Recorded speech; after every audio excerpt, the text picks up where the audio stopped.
आफू त आफू त दुख्छ नि त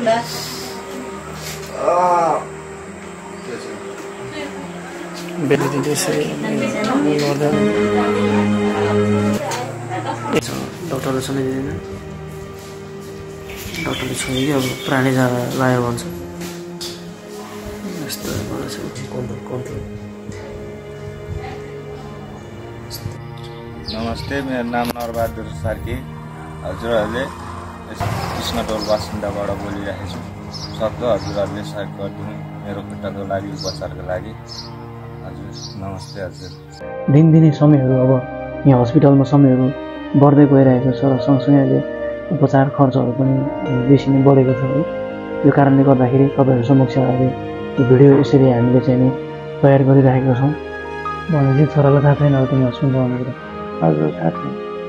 त्यही त नि अब तिम्रो उपचार पनि अब अहिलेसम्म चाहिँ अब यसरी नै साथीभाइहरूले होइन छिमेकी साथीभाइहरूले मिलेर अब उठाएर तिम्रो उपचार गरिरहेको अवस्था छ होइन। उपचार खर्चहरू पनि बेसी नै बढेको छ है। यो कारणले गर्दाखेरि तपाईँहरू समक्ष अहिले यो भिडियो यसरी हामीले चाहिँ नि तयार गरिरहेका छौँ। तपाईँले हेरेर यसो धेरैजनालाई सेयर गरेर अनि भाइको उपचार खर्च गर्नको लागि र भाइ निको भएर उसको जो अब छोरा छ 4-5 महिना भयो उसले छोरालाई भेट्न पनि पाएको छैन। परिवारमा अहिले यी एक्लै कमाउने उसको पनि अब खुट्टाको त्यस्तै छ। जति अब हातमा बल छ अब त्यतिकै नै उसले गर्ने हो र भाइको लागि आफू त आफू त दुख्छ नि त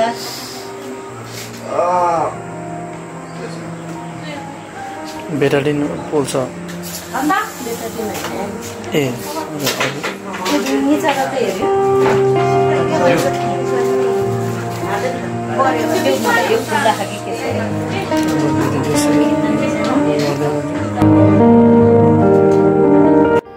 नमस्ते, मेरो नाम नरबहादुर सार्की। हजुरहरूले यसो सिफारिसको लागि गरिदिनु मेरो खुट्टाको उपचारको लागि। सक्दो म एउटा नम्बर 9बाट कृष्णटोल बासिन्दाबाट बोलिरहेको छु। सक्दो हजुरहरूले सहयोग गरिदिनु मेरो खुट्टाको लागि, उपचारको लागि। हजुर नमस्ते। हजुर अनि भाइ तिम्रो उपचार खर्चहरू चाहिँ कसरी बिताइरहेको छ, कसरी गरिरहेछौ? सबै मेरो दाइ दिदीहरूले यताउति गरेर खर्च जुटाइदिइरहनु भएको छ। दाइ दिदीहरू भन्नाले नै टाढाकै दिदीहरू गरिदिनु भइरहेको छ। तिम्रो जो घरतिर छिमेकी दाइ दिदीहरू? हजुर। ओके। अनि अहिलेसम्म यस्तो उपचार खर्चहरू घरमा पुगिरहेछ? मलाई त अलिअलि पुगेको अहिले पुगेको छैन, खर्चहरू बढ्दै आएको छ। त्यही त तिम्रो खास गरी अब सुनेको त हामीले 2 हप्तामा चाहिँ अब तिम्रो उपचार हुने भन्ने कुरा हामीले यहाँको डक्टरसँग कुरा गर्दाखेरि हामी सुनेको थियौँ केही समय अगाडि आउँदाखेरि। र अहिले चाहिँ तिम्रो समय पनि बढिया रहेछ। कति महिना जति लाग्छ भने? अझै 1.5 महिना 1 महिना जस्तो लाउँछ भनेको छ। तपाईँमा सञ्चालन नभएर उनीहरूले यो अब सञ्चालन गर्नको लागि 1.5-2 महिना लाउने दबाईहरू कुराहरू पसिलो खाएर गर्नु भन्नुपर्छ। अनि तिम्रो घर परिवारबाट कोही भेट्न आइरहेको छ? अहिलेसम्म त कोही आउनु भएन। तिम्रो चाहिँ के अरे परिवारमा छोरा पनि छ भनेको नि? हजुर। छोरा त भेट्न छ? तर अहिले होस्टेलमा होस्टेल भन्नाले संस्थाहरूमा संस्थामा राखेको छ? कति वर्ष हो छोरा? र अहिले 11 वर्ष। नाम आर्यन। छोरालाई कसरी भेटिरहेको छ भने? पहिला सधैँ हुँदाखेरि त 1.5 महिना 2-3 महिनामा भेट्न गइरहेको थियो। अहिले 4-5 महिना कतिमा लाग्यो भेट्न गएको छैन। म हस्पिटलमा यसरी गर्नु भनेपछि छोरालाई थाहा छैन अब तिमी हस्पिटल जाने कुरा? हजुर थाहा छैन। त्यही त नि अब तिम्रो उपचार पनि अब अहिलेसम्म चाहिँ अब यसरी नै साथीभाइहरूले होइन छिमेकी साथीभाइहरूले मिलेर अब उठाएर तिम्रो उपचार गरिरहेको अवस्था छ होइन। अब फेरि अब समय थपेको छ अब त्यसको लागि पनि अब धेरै उपचार खर्चहरू चाहिने होला। दिनमा कति जति चाहिँ यस्तो खर्च भएको जस्तो तिमीलाई लाग्छ? अहिले कति खर्च भइरहेको छ? दिनमा अब तपाईँको अनुमान गर्दाखेरि 3035 त्यस्तै 4000 जति खर्च हुन्छ। जस भन्नाले यहाँको हस्पिटल बसेको, औषधि, त्यसपछि खाना यिनीहरू यताउति गरेर? हजुर। ठिक छ। त्यही त यहाँ अब फेरि तिम्रै सहयोगको लागि भनेर अनि हामी अहिले फेरि यसरी भिडियो गरिरहेका छौँ। अनि भिडियो मार्फत तिमीलाई धेरैजनाले हेर्नुहुन्छ र हेरिरहनु भएको छ होइन। तिमी चाहिँ अब तिम्रो सहयोगको लागि होइन अब कसरी चाहिँ तिमी अब भन्नु अहिले हेरिराख्नु भएको हाम्रो देश विदेशमा हुनुभएको हाम्रो जति पनि आफन्ती दाजुभाइ दिदीबहिनीहरू हुनुहुन्छ होइन, उहाँलाई चाहिँ के अनुरोध गर्न चाहन्छु तिमी? उहाँले चाहिँ म अब यसरी हस्पिटल बसेको लकडाउन मलाई अलिअलि सहयोग गरेर तिनीहरूलाई आराम गर्छु। अब आफू नि कमाइ गर्न सक्दैन, घरबाट हेर्दै छैन, कमाउने आफैले आफू नै यस्तो भएपछि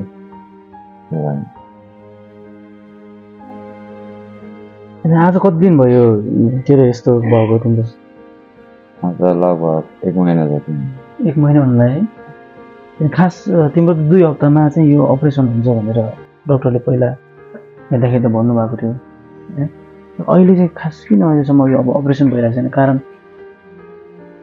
पहिला सुरुमा आउँदाखेरि घाउहरू हेर्नु हो, अनि 1 दिन ड्रेसिङ गर्दाखेरि भोलिपल्ट घाउबाट किराहरू निस्किन लाग्यो।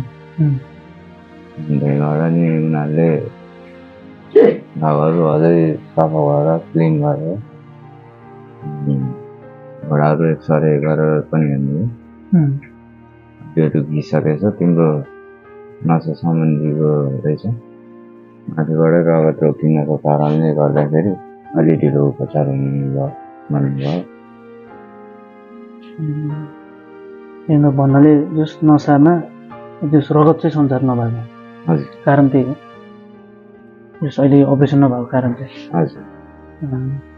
अब अझै अब डक्टरहरूले के भन्नुभएको छ यसो भन्नाले उपचार खर्चहरूको विषयमा के कति लाग्छ? अझै अपरेसन त हस्पिटलबाट फ्री भनेर भन्नु छ?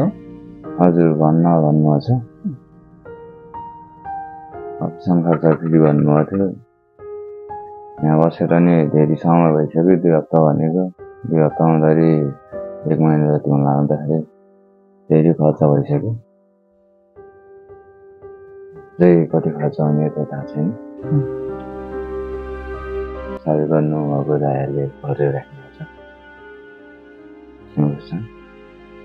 1-1.5 महिना जति लाग्छ होला, त्यसमा खर्च कसरी जिताउँ भन्ने केही आशा छ। ठिकै छ। अब तिमीलाई अब धेरै टाढा नजिकबाट तिमीलाई भिडियोबाट हेरिरहनु भएको छ होइन, उहाँहरूले तिम्रो लागि अघिल्लो दिनमा पनि तिमीलाई अब यहाँ हस्पिटलसम्म ल्याउनलाई धेरै सहायता गर्नुभयो। अहिलेसम्मको तिम्रो उपचार खर्चहरूमा होइन उहाँहरूले हेरिराख्नु भएको छ र अझै पनि आउने दिनको लागि पनि उहाँहरूले अझै सक्दो धेरै तिम्रो लागि चाहिँ सहयोगहरू सहायताहरू गर्नुहुनेछ है। अहिलेसम्म सहयोग गर्नुभएको जति पनि दाताहरू हुनुहुन्छ उहाँलाई के भन्न चाहन्छु? अहिलेसम्म जति सहयोग गर्नुभयो उहाँहरूको लागि म परमेश्वरको लागि प्रार्थना गर्छु। उहाँले नै सहयोग गरेर अहिलेसम्म हस्पिटलमा बाँचेर हजुरहरूसँग भिडियोमा कुरा गर्न भएको छु। त्यसमै खुसी छ। जति नै सहयोग गर्नुहुन्छ, जति नै सहयोग गर्नुभयो दाजुभाइ दिदीबहिनीहरूलाई धेरै नै परमेश्वरको लागि प्रार्थना गर्छु। त्यसमै खुसी छु म। हुन्छ, अहिले हाम्रो नरबहादुर भाइ लगभग अब 1 महिना बेसी भइसकेको छ यहाँ हस्पिटलमा बस्न थालेको पनि। अब उसको लागि अहिले अब फ्यामिली सपोर्टहरू धेरै कम छ है। त्यो भएको कारणले गर्दाखेरि अहिले यहाँ उसको चाहिँ आडामा भएको छरछिमेक जो साथीभाइहरू छन् 2-3 जना मिलेर अहिलेसम्म यो हस्पिटलमा उहाँहरूले आफ्नो साथीभाइहरूसँग आफ्नो इष्टमित्रहरूसँग केही रकमहरू सहयोगहरू उठाउँदै है। कहिले कसैले दिनको एक छाक पनि खाना दिएर भए पनि, र कसैले चाहिँ अब कुर्ना आएर, अनि कसैले चाहिँ अब आफ्नो मुठीहरू फुकाएर यसरी दानहरू दिएर अनि भाइको उपचार खर्च चाहिँ भइरहेको अवस्था रहेको छ। र उसको चाहिँ डक्टरहरूले अब अलि छिटो नै अलि उपचार हुने जस्तो कुरा चाहिँ पहिला गर्नुभएको रहेछ। तर अहिले उसको नसा सम्बन्धी त्यो बिरामी चाहिँ भएको कारणले गर्दाखेरि अहिले अलिकति डक्टरहरू पनि अहिले असक्षम हुनुभएको छ। भनेको समयमा उहाँले उपचार गर्न सक्नुभएको छैन र भाइको चाहिँ दिनदिनै समयहरू अब यहाँ हस्पिटलमा समयहरू बढ्दै गइरहेको छ र सँगसँगै अहिले उपचार खर्चहरू पनि बेसी नै बढेको छ है। यो कारणले गर्दाखेरि तपाईँहरू समक्ष अहिले यो भिडियो यसरी हामीले चाहिँ नि तयार गरिरहेका छौँ।